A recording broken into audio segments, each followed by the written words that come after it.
Hello and welcome to the State of the Fleet Industry, a weekly video series produced by Automotive Fleet magazine. My name is Mike Antich. I'm editor of Automotive Fleet, and today I like to examine what's occurring in the commercial fleet market for the week of November 9th, 2020. And I'd like to start this week's discussion by examining total fleet sales for the month of October 2020.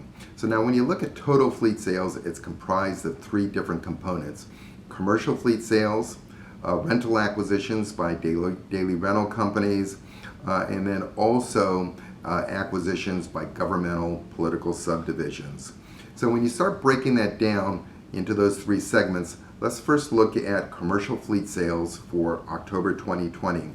And those were down as expected.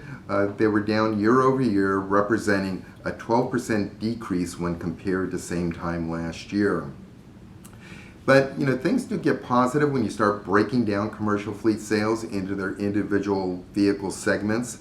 And one of the things that becomes very apparent when you do that is you can see an ongoing migration away from sedans towards crossovers and compact SUVs. That becomes very apparent. In fact, in the month of October, the decrease in the number of fleet sedans acquired was almost 50% compared to same time last year. So significant declines, significant departure towards that other segment for various reasons. One, not the same number of models available to commercial fleets. Also that ongoing preference on the part of commercial fleets and their drivers towards crossovers.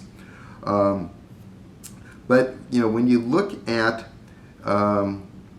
truck and SUV sales, that's a totally different story, and to no surprise, that represents the largest volume of commercial fleet acquisitions. And when you combine truck and SUV sales in an aggregated category, that month-to-month decline is down, but it's down at a much more reasonable 9%. So it's not a great number, but it's not cataclysmic either. And this is a positive sign in improvement of commercial fleet sales when you examine where we came from during those summer months. But commercial fleet sales represents only one aspect of total sales, as I mentioned earlier. The other two are the rental market and governmental markets. And when you combine all of those together into total fleet sales, the overall decline in sales was down 27% compared to same time last year. And that was primarily driven by the overall decrease in acquisitions by rental companies. And those sale numbers and sales declines are really cataclysmic. They were down 43% compared to same time last year. But when you look at depreciation expenses, and again focusing back on the commercial fleet marketplace, there are other positive aspects, one of which is that fleet depreciation trends in the wholesale resale market, where the majority of our out-of-service vehicles are remarketed, they continue to be strong. And the near-term forecast is that we anticipate those resale values to continue to remain stable into the first quarter of 2021 and into that spring resale market, which traditionally is a strong reselling time for commercial fleets. Primarily because that's when your income tax returns come in, and many secondary buyers use their income tax returns as down payments towards used vehicles. But regardless, fleet managers continue to report that they're under ongoing pressure, and there are these ongoing internal discussions with management about extending vehicle service lives as a way of deferring new vehicle acquisitions. And I think a lot of these declines that we've seen in commercial fleet sales have their origin in this area here, on deferring sales, taking that wait-and-see attitude with the idea that perhaps they'll recoup and replace these aging units in their spring buy of 2021. But as we all know, there are a lot of different opinions on whether or not to extend vehicle service life, and there are industry-wide discussions, and not everyone has the same opinion. I'm going to offer my opinion now, and I think in many cases extending vehicle service life can be justified and is justified depending on the economic circumstances. But I think the biggest problem that occurs is that management does not take into account all of the financial consequences to extending vehicle service life. They're just looking at part of the picture in order to justify that decision. But when you look at the total economic consequence of extending service life, I think in many cases that could change the equation, justifying staying with your initial acquisition replacement budget. So as we all know, there is no set standardized replacement for vehicles. That's going to vary by vehicle type, by your fleet application and your industry segment. The one truism that is true in the commercial fleet market is that those assets with the highest capitalized cost also tend to be kept in service for longer life cycles, especially when they're upfitted with expensive auxiliary equipment. And as I mentioned, there are reasons why you might want to extend vehicle service life and can justify extending vehicle service life. And one of which is when you're in a difficult economy, such as it is now for many industry segments today, management will demand that there are expense reductions across the board and they'll be limiting capital expenditures. And when you look at your overall corporate expenses, there is no hard and fast rule to this, but generally fleet falls within your top 10 expenditures. And if that fleet is really integral to the part of your business model, then in many cases it falls within your top 5 corporate expenditures. So it definitely catches the eye of management that's looking to find places where we can shave costs. And there does result that inevitable question, can we consider deferring asset replacements? And in many cases, deferring asset replacement or extending cycling, they're driven by economic pressures internal to the company for short-term cost savings.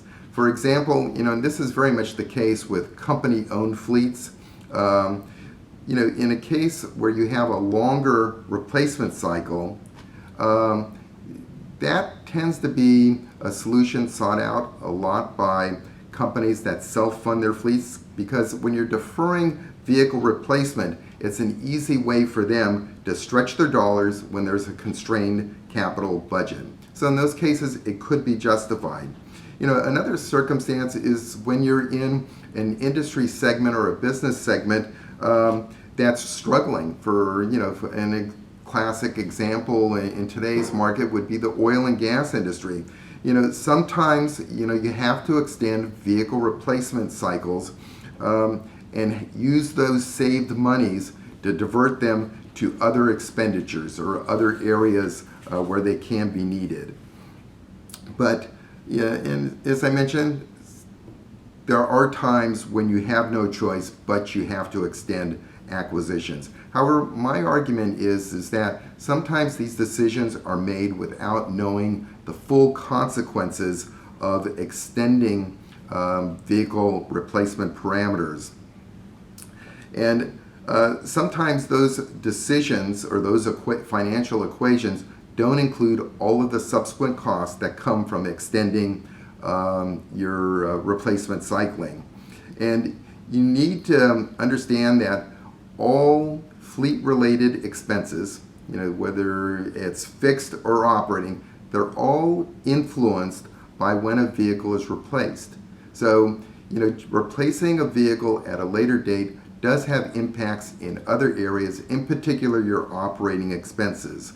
And another key factor is that when you extend vehicle service lives, you're increasing that percentage of your fleet that's outside the warranty period, the OEM warranty period on protecting those assets. So you'll always have a certain percentage of your fleet that's going to be outside of warranty, but by extending it, you're increasing that percentage. The other thing is, you need to start examining other costs that come into play when you're making these decisions. So when you have a replacement cycle that's already in place, that traditionally has required a lot of analysis internal to your company, and you've made the decision that that existing replacement cycle is the optimal way to operate your fleet. And just by default, when you start changing that and start extending it, you're making that default decision to switch to a less optimal replacement strategy. And there's the key area there is it starts impacting your operating costs, and it's a cumulative impact on your operating expenses. And what causes that increase in operating expenses? One, you're operating at higher mileages. One, you're adding more engine hours onto your vehicles, and then there's an across-the-board maintenance increase. And in addition to that, by extending your replacement cycle, you're going to be increasing additional preventative maintenance expenses. And if you don't time it correctly, it could also include a new set of tires for that vehicle. So those are all additional maintenance expenses that, in my opinion, often aren't included in that total calculation. And a lot of this stuff is really unpredictable in terms of what your maintenance expenses are going to be. But one truism is that your maintenance expenses will increase the longer a vehicle is kept in service. And this is substantiated by the OEM warranties. If this wasn't the case, then the OEMs wouldn't be limiting new vehicle warranties to years in service or miles driven. And where this becomes even more apparent is with vocational fleets. These fleets really depend on their vehicles to generate revenue for the company. And when downtime occurs, especially unplanned engine or equipment repairs, it jeopardizes a company's ability to effectively serve its customers and to generate revenue. Again, there are a lot of truisms in our industry. One of the truisms is that the older the vehicle, the more the problems that are going to be generated. And there's also a greater propensity for on-the-road failures or breakdowns to occur with older vehicles. And this goes back to driver downtime, but another soft cost that a lot of times isn't taken into account is the impact on driver morale and how they're treating that vehicles. If the employees that are using those vehicles don't feel good about them, if they feel that they're unreliable, it's going to have a negative impact on their overall productivity and on their morale, which means that drivers may let down their guard. They may not be taking care of that vehicle as diligently as they once were when that vehicle was newer. And if these drivers perceive the vehicle as being kind of a nuisance being assigned to it, they may not care as much about the maintaining the internal and external condition of that vehicle as it would be a new model. The end result is that when you ultimately do take that car out of service, you're going to see some diminished resale value because of the below average vehicle condition. So in summary, extended vehicle cycling for the short-term capital gain savings often have unintended consequences that result in greater long-term expenses. And just to run through them again, it's decreased worker productivity, it results in decreased resale values, there's increased downtime for both driver and vehicle. There's, more importantly, there's an increased probability that there could be safety-related issues that arise from having older vehicles on the road. If you're part of a multi-year purchasing agreement with OEMs, there could be some impact there in terms of your volume incentives. There's also that other soft cost, that negative impact on your company image by driving out a more worn out assets or long in the tooth trucks on showing up at your customers' doorsteps. In addition, there's also going to be higher operating costs. It is proven that the longer a vehicle is kept in service, there is going to be a degradation in overall fuel economy. So while reducing capital expenditures is senior management decision, they make the final decision, and as fleet managers, we need to go along with the company's decision as to the best strategy to employ. However, as a fleet manager, it's our job and it's our necessary job to point out what the unintended consequences are in extending service lives. We need to be able to present management with all of the costs that could result from this so it can be factored into that decision-making process. So with that, that concludes my sermon, or actually my presentation for the State of the Industry presentation for the week of November 9th, and I want to thank you for listening.